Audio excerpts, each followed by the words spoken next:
Alrighty, welcome back in. It's Hochman, Crowder, and Solana. Zach Gelb in for Mark Hochman. Ira Winderman does a great job covering the Heat for many years for the Sun Sentinel, and he joins us on the Toyota of Hollywood hotline.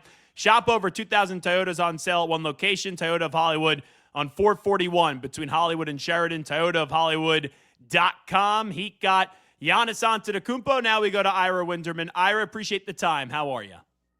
I'm tired, sleepless.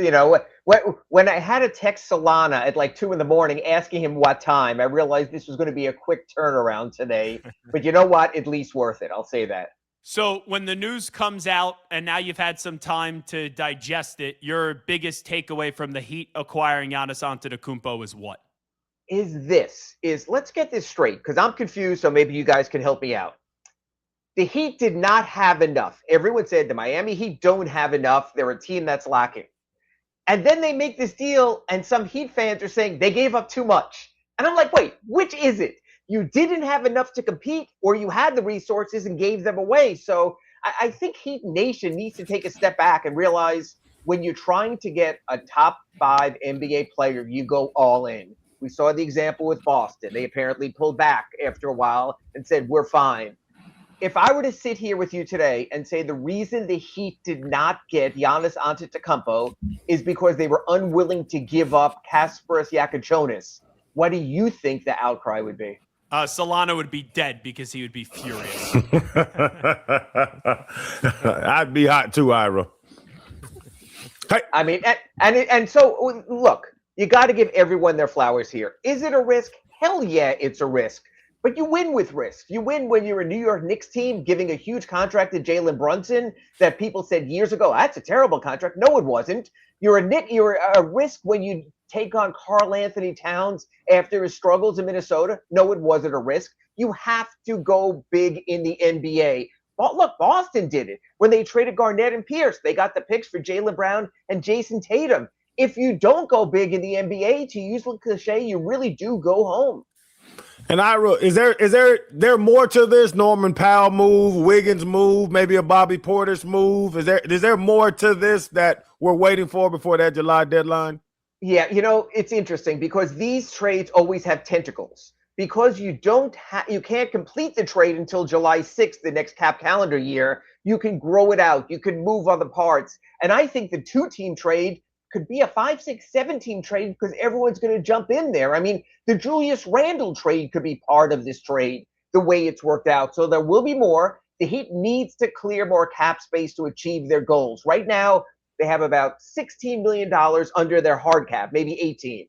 But $10 million of that is just on minimum salary players just to get to the required 14 players. So, yes, you can fit Andrew Wiggins in there, but Norm Powell ain't coming back for something that minimum. To me, if you're asking for the next name in play, I think it would be Nikola Jovic and his $14 to $16 million salary. You clear that out. You can bring Powell back. You can bring Wiggins back. You'd have a tax level, mid-level. Maybe you can go for Tim Hardaway Jr. You can round this out fine. The Heat are not done for this simple reason, guys. They can't be done. Ira, what's the timeline look like for Giannis Antetokounmpo? Because you trade this much to go get him, extension has to be at the very least, under the table handshake guarantee from the Miami Heat's perspective. Absolutely. Without question. And I believe that would be eligible in January. And part 2 is, and I learned a 2-part question from you in the Eric Spoelstra press conferences, so you can't be upset about it. Great. Part 2, Ira, is a lot of Heat fans are talking about the draft capital you've given up and what happens in 2030, 31, 32, 33 if Giannis is no longer elite. But I think what a lot of people are missing is while you have Giannis, you have 3 of your 4 first-round picks before you get to the part where the Bucks have the draft capital. How important will that be for Miami to start filling out the roster over the next couple of years? It would not shock me if they could trade those picks. They'll trade them all. So they are living in the moment because that's who they are. Look, Pat Riley, the last 4 years, used first-rounders on Hawkins, on Jovic, on Khalil Ware, on Giacochonis, and it worked out perfectly. They became the trade elements. To a degree, this reminds me, I mentioned this in the show last week, of Mike Ditka in New Orleans trading his entire draft for Ricky Williams. Remember that. Remember the Herschel Walker trade with Minnesota, trading entire drafts. It's a huge risk, but you take those risks in basketball for this reason. In football, you have 22 starters plus special teams. In basketball, you have 5 guys on the court. You give me 5 good players, I'll round out my team anyway. So draft picks, smash picks, you'll be fine. You'll find players after the draft. You'll get your Gabe Vincents. You'll get your Max Struses. Everyone has those teams. I'll give you a perfect example. The Heat need shooting. They can't afford a shooter. Look at Landry Shamet with the Knicks last year. Here's a guy who comes non-guaranteed at the minimum salary, and all of a sudden in the finals, he's the guy. You find players, you can make it work. So to me, that's not a concern. As far as the Antetokounmpo extension, that's done. His side made clear, apparently only he was going to sign with Celtics, the Timberwolves, or the Heat, the only teams he was going to extend with. It's the window opens 6 months after he signs. Now, it could be as early as July 6th, which would be January 6th. But if the Heat are dicking around a little, they don't really matter if it's January 10th, January 20th. He's going to get his deal that when he's 35 years old, he's going to be making $71 million, and the Heat are living in the moment, and Pat Riley's successor will have to deal with it. But you know what, guys? Forgotten somewhat in this equation is this. Bam Adebayo starting his extension this coming season. You can't be paying a guy $50 million in a wait for it season, in a reset season. When they committed to that Bam extension at that $50 million plus average, they said we have to be a meaningful team. Honestly, I think if they didn't get Giannis, they would have had to think about trading Bam, because you just can't sit back on that kind of money and wait. And here's the other thing, Ira. And this is why you give up the draft picks, and anyone complaining about it, as Ira Winderman's here with us, you tell them to go shove the draft picks up their keister, is just because if they didn't get Giannis, what were they doing? Like Durant, Kawhi, that doesn't excite me. Ja Morant, there's a ton of issues off the court. They had to get this deal done, and they were desperate. And everyone knew that. And so Boston played them, and the Bucks played them. Look, if you were to be honest and get the Heat on the lie detector and go, were you played? They go, yeah. And here's the difference. They go to the Celtics and they go, what about Hugo Gonzalez? And they're like, And what about 2 more first-round picks? And then I'm like, yeah, we don't need this. Honestly, they could have asked for Bernie, and the Heat could have had to look for a new mascot at this point. They were getting everything they possibly could. So, look, the Heat were desperate. Wait, Solana, you know that. We can't deny that. We've sat through 4 of these play-in seasons, first time out of the playoffs last year. And also, look at the landscape now, how it's changed in South Florida. Miami Hurricanes are the national championship football game. The Panthers, I think they added another Kachuk brother today. Yep. I mean, what they have, Barkov coming back, they're probably Stanley Cup favorites right now. The Dolphins adding juice with a new GM and a new coach and a new potential franchise quarterback. You get left behind real quick in a market if you're not proactive. Let's get even crazier. And I saw this was speculated today, that you can't rule out a return of LeBron James with the full mid-level exception. I don't think it's likely. How much of a chance do you see maybe LeBron coming back to South Beach? The only way the Heat would have the full mid-level exception is if both Andrew Wiggins and Norman Powell both don't come back. They're going to play with the taxpayer mid-level exception, around $6-7 million. LeBron ain't going from 50. First of all, he's not going from 50 to 17, let alone to lower than that. So, and I know this might sound blasphemous, but if I had a choice of Norman Powell and Andrew Wiggins or LeBron James, I'm probably taking Wiggins and taking Powell. It would have been nice. I still think if LeBron wants the romanticism at the finish, it has to be Cleveland. And if he's going to take a pay cut, it has to be Cleveland. And it would be, no matter what happens, it would be the storybook ending. Miami, the gift was ours to borrow, but he was never, our own, like a Dan Marino or an Alonzo Mourning or a Roberto Luongo down here. And Ira, something this has been years that Solana and me argue about. Does LeBron, Pat Riley, and Spo get along? Because we know the story where he wanted to get rid of Spo year 1, and then he had Riley sit outside while he played a soccer video game or something in Vegas. Do they get along? Would LeBron even recognize if the Heat ever called him?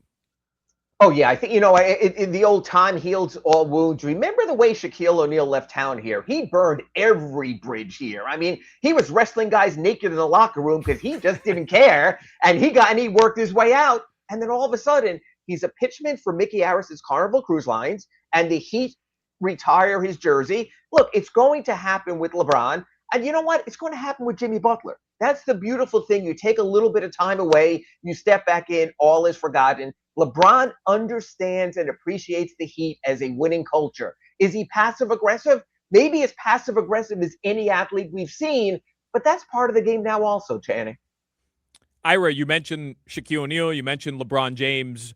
When you put it into the context of the types of players, the level of players that Pat Riley has brought here, and to tie it into they were desperate, how much of this do you think was Pat Riley saying, I need my one last hurrah? I need my one last go at it? Because you said, his successor in 5 or 6 years will have to deal with the ramifications of lack of capital. I'm not asking you how much longer he has, because he refused to answer that at the press conference. But what was this necessary more so because Pat needed one more opportunity to go get a contender while he was still part of the brass here in Miami? And I could turn that around simply because think about what we otherwise would be talking about today if Giannis went to Boston. We would be talking about losing Damian Lillard, losing Kevin Durant 4 times, losing James Harden, losing Kyrie Irving, losing all the players they've lost over the years. And there's not another superstar now. Kawhi would not be in that same bucket. He's just a different sort of cat. Ja Morant would not be in that bucket. So this really was last chance corral for Pat Riley. And I think it meant a lot to him. Now, look, is some of this stuff justified? The Heat worked hard to get deals. If Joe Cronin didn't want to listen to them or give in to Damian Lillard, there's only so much you can do. Kevin Durant always had a mind of his own, so that was going to be tougher. But, yeah, the narrative today, the day after the trade, if he went to Boston, man, it would have been, is Pat washed? Is Pat retiring? What did the Arisons do?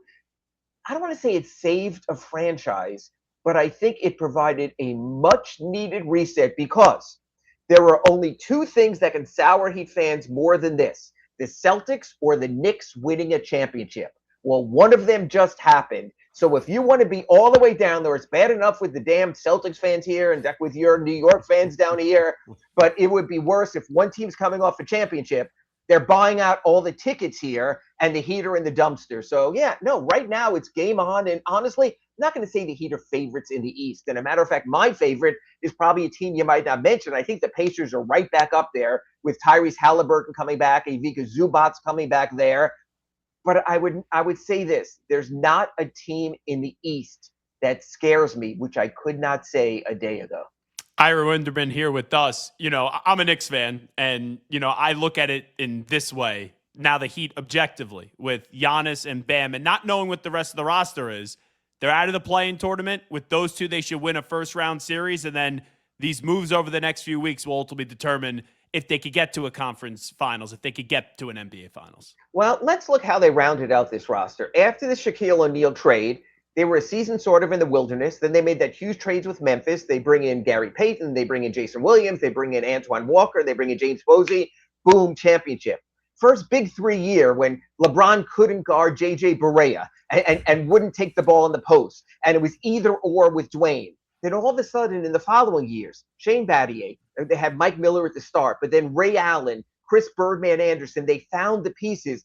I fully trust this same front office that found those pieces to do it again. Again, it could be something simple as a Tim Hardaway Jr. It could be a veteran who realizes in August, wait, I'm only getting the minimum. Do I want to spend it up in Milwaukee, or do I want to spend it in the tax-free sun of South Florida? Players will come here just like Gary Payton came at the end of his career at the last moment. And, Ira, I was going to say Shane Battier, when he came, Ray Allen came. Yeah. They were coming to play with the big 3, right? And for less money, you want to play for something. So I think what's going to happen here, guys, is this. There might be some guys who sit back and say, I want to see how this works out. I want to see if Bam and Giannis really work. And then when they say, wait a minute, these 2 guys are going to play all the defense so I can take care of offense. When my guy beats me off the dribble, these 2 guys are going to be there to clean things up. I'm not saying it's Victor Wembanyama squared, but man, if I got 2 backstops and I'm a bad defender and have those guys behind me, there's a lot worse places I can be. All of a sudden, some of the worst defenders in the league, you won't even notice anymore. Hell, and I know this sounds terrible, Tyler Herro would have fit in now. I'm glad you bring that up, Ira, because there's a part of me that feels happy for Tyler Herro. He doesn't have to go through the circus every offseason of being involved in trade rumors anymore. And I mean, you mentioned this transaction may not be done yet until July 6th, so who knows where he ends up. But how will Tyler Herro's tenure in Miami be remembered? Because on the way out, I think there's a bit more animosity towards Tyler because of how last season played out. But the reality is his rookie season, I mean, he had 36 points in an Eastern Conference Finals game, and he was an all-star here as well.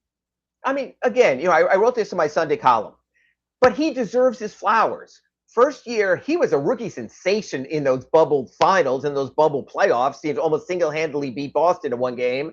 Goes on to win Sixth Man of the Year. Goes on to lead the Heat in scoring one season. Has been consistent when healthy. Health was an issue. But I think he always gets sold short for he could score, but he can't defend. And there's so many other guys in that bucket. God bless Donovan Mitchell. But he's 6 foot, maybe nothing. He's no great defender, and he doesn't have to put up with that criticism. Instead, Tyler gets thrown into that bucket. He's a big-time NBA-level scorer, and I got to tell you, if he does wind up going to a team like the Detroit Pistons, he will have a great season, they will have a great season, and we'll be sitting here saying, man, they never should have let Tyler go. He can bounce back big time. One last one for me, Ira Winderman here with us. The minute this trade happened and then everyone got up and you saw, okay, where do the Heat pivot from here? I feel like every aggregator and then some had, this means Norman Powell's done with the Heat. How about his future in Miami? Again, if they create the space, it's basically either Norman Powell's future is done or Nikola Jovic's future is done. And again, they did that extension before last season. It looked like a bargain contract. Times change, but there's enough shooters out there. Norm, in the second half of last season, was a bad player. We know he was hurting, but the last 2 seasons with Norm, here and then with the Clippers, he was a great first half of the season player, and then you saw the fade with the Clippers as well. I don't think the Heat would be, I don't mean this to be hurtful, crestfallen if they lose Norman Powell. I think the two-way play of Andrew Wiggins is different, whether it's a Klay Thompson, whether it's a Tim Hardaway Jr., you can find shooters and spacers in this league, and I think the Heat will. And Ira, quick, I have one more for Ira because y'all were arguing with me earlier in the show. Ira, you wake up at 3 a.m. to go to the bathroom. Do you check your phone? I think it's crazy to check your phone at 3 a.m. I don't, and I got to tell you, it's even because of what happened last night, because then you pop up and you realize you have to do something. So, especially in my line of work, there is no story I could post at 3 a.m. local time that's going to generate traffic or generate a buzz. So I actually go out of my way to make sure I don't notice stuff for the rare 5 hours of sleep I get some nights. But it's just too much. And beyond that, I have a wife who tells me all the time, are you still on that damn phone? So the last thing I need is her turning over and me scrolling through Instagram. Yeah, old people. Old people. That's what I chalk it up. Crowder and you guys just old people. That's listen, me and Ira are both 28. Leave us alone. And besides, if I go to my phone, all I'm getting is Instagrams from Hochman in Switzerland. I don't need that either at 3 a.m. Avocado toast. Ira, how weird is tonight going to be on the way out here? Because I'm going to be at the draft party live tonight broadcasting, and I don't know what to expect. The Heat are going to select a pick at 13, and that player is going to come take a picture in a Heat hat. He's going to be introduced as a Miami Heat player. Are we going to are we interviewing this player and pretending he's a Heat player? I'm really surprised. I know logistically it's hard to cancel the draft party. I'm not even sure I'm going to be there because there's no reason for me to be there. They don't have the assets to trade into another first-round pick. But the idiocy of the guy going up, shaking at him, and think about this. This is the guy's player, whatever player it is. It's his one bite at the moment, just like at the NFL draft. And they're going to sully it because there'll be this big Miami Heat background. He'll put on his Miami Heat cap. He'll never have his moment when he's part of the Milwaukee Bucks reset. But when they do the interview on site, and it's just all neutral reporters, the first thing they're going to ask him is, well, we know you're going to Milwaukee. Does his agent let him talk? I mean, I think the Heat draft party, they'll announce the Heat draft pick, and they'll just go on from there. Because even the people selling Heat season tickets tonight at the arena can't say, come see Giannis Antetokounmpo. They could just talk about, we are going to have Greek food night this season. So I'm going to the draft tonight, and this happens every year. A guy gets drafted. He's not going to ever play for that team, but he's wearing the hat. and you have these dopey reporters who don't follow things, and they're like, Yes. oh, what is it going to mean to go play with Giannis? What is it going to go mean to go get coached by Eric Spoelstra? It drives me nuts, and every year I fight back yelling and just being mean to people. No, they put these kids in really bad positions. It's not cool. I understand there's a different cap calendar, but we all know what's at play here. We all know that before it goes up there, Jay Billis is going to go, well, this pick belongs to the Milwaukee Bucks. So what does Adam Silver have to say he's going to the Miami Heat? Now, can trades fall apart? Can something happen? Yes, it could in the interim, but man, these kids get one moment. They get their one shining moment in the draft, and it comes in the wrong hat. He's Ira Winderman. He joins us, of course, on the Toyota of Hollywood hotline. Shop over 2,000 Toyotas on sale at one location, Toyota of Hollywood on 441 between Hollywood and Sheridan, toyotaofhollywood.com. Ira, thank you. Got to get back to smashing plates on the floor. Thank you, guys. There you go. Ira Winderman here with us. We're coming up.